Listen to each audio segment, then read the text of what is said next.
Greetings, Windmill. I'm Anthony, I'm George, and welcome back to the Windmill full of Forces. So, we're gonna check out Ben's Betrayal. Ben is the mad tyrant. Judging by the vocals, yes. And we're rather tyrannized. Yes, we are. But we like. He does include some Stockholm syndrome there. Yes, we are blissfully tyrannized by Ben's vocals. So, I'm a little scared. Because the few things we checked out from Reclaimer were more epic, but also more bombastious than the ones on Primordial. And the ones on Primordial were pretty epic and bombastious, and also quite cartoonish. Bombastious is not a word! Have you heard Reclaimer? Well, what we checked out. Bombastious is a word. Exactly. Original video will be below. So, yeah. And I'm also a little tired at the moment. We go. Are you ready? No! There we go!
Again!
Okay, so I think this might be the most melodic, paced, and orderly Shadow of Intent song we've checked out on the channel. Yes, you have an obvious chorus. It's instant hook and instant...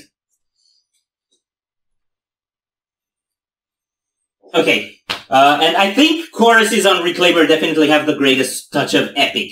I think we get a lot of epic on Melancholy as well, but it's not necessarily focused on choruses. Yeah, and I think Melancholy has a more like grim, dark, almost sinister epic, but this has more like a cosmic epic, and that sets you on a different scale. Yeah, and I like the two short breaks that we got. One that had the sort of downslide bass, and then the other one was just empty. Yeah. Those were really, really, really cool. Talk about making the second verse different from the first one. Yeah. So the first one was a verse, admittedly with a typical Tonic Odyssey drop into headbang. Yeah, that was, I think, I'm gonna get back to the verses, but just a little bridge here. Reclaimer sounds a bit like a bridge between Melancholy and Primordial. And I would say the songs we checked out so far were a bit more Primordial than Melancholy. This is more Melancholy. Yeah. It has more melodies, it's more paced, it has the epic chorus, it has the drops into headbangs. And to get back to the verses, that's how we had the first verse. And then in the second one, it just breaks it into a clean guitar and bass muffly thing with like spoken-ish gurs there. Spoken-ish gurs. Yeah, that's what I call Shagrat vocals. And Ben definitely does quite a few on this album. Like I said in our previous reactions from this album, we're gonna go. I see demons for the past, but the Savior's lies were even in death. They remain alive. Okay, we're doing that.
Okay, that definitely leads into something beastly. You need to tell us which song it leads into. It's hopefully one we haven't checked out, and then we gotta do it. Yeah. Do you know how the agonist solos are first an emotional bit and then a shreddy bit? Yes. If you flip that around and put a blast beat in between, you get this!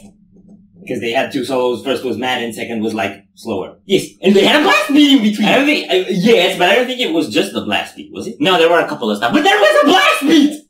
A blast beat.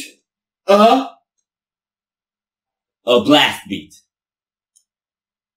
Blast beats, bro.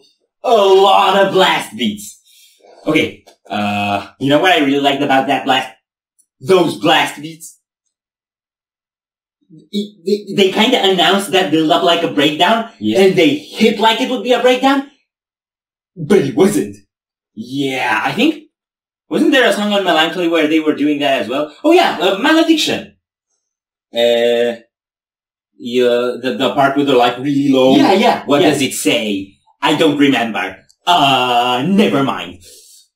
Okay, solos were great. Oh, man, this song, it was so melodic. It was so epic all the way through. The first solo, the mad one, it kind of started on a tremolo picking kind of thing. That was cool. Then it did some epic bends, and then the whole rest was shred. And I think when the shred started, it was a bit like polyrhythmic compared to the background. So it was like the background was a bit 4x4 and the shred was going in some sort of 3 or the other way around, I'm not sure. And then the drums picked up and matched the solo, not the other way around as I would have expected. I didn't catch that, but I definitely have to look back into that. That was such a cool twist. It made it's kind of like the song had a flow, and then the solo came out of it. And then the song followed back. So, do a weird progressive nerdy thing and make it fluid and melodic. That was it. And then the second solo was all epic and majestic, and the melodies all through the song were epic and majestic, and the chorus was epic and majestic, and